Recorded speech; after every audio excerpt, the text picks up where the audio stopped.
Pangatlong kwarto, ito po ang bed. Ay tinanggal yung cabinet para po malagyan natin ng powder dito. Diyan. Sa ilalim. Ayan.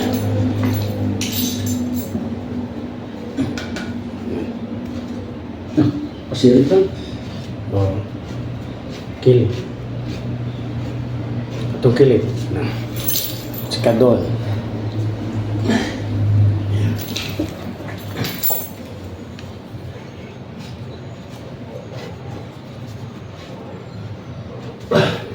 Ang ginagawa natin ay protection po para po sa anay. Wala pong anay dito sa taas. Ito po yung second floor na area.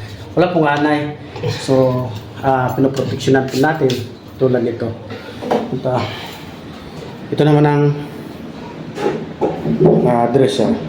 So, maya-maya lagyan din ng powder. Hoy! Kurwa. Yan. So, nakaready na ang barina. Dan din lalagyan natin.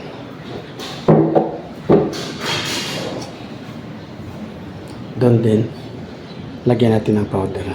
Nakabukas na yan.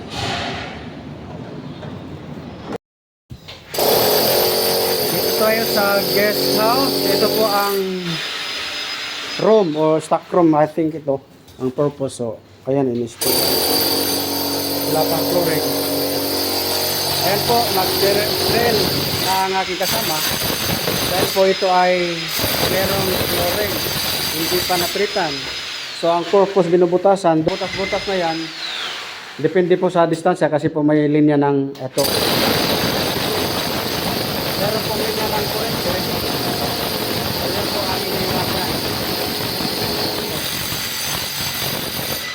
Yung mga butas, lalagyan ng chemical maya-maya lang po pagkatapos ng pagbutas.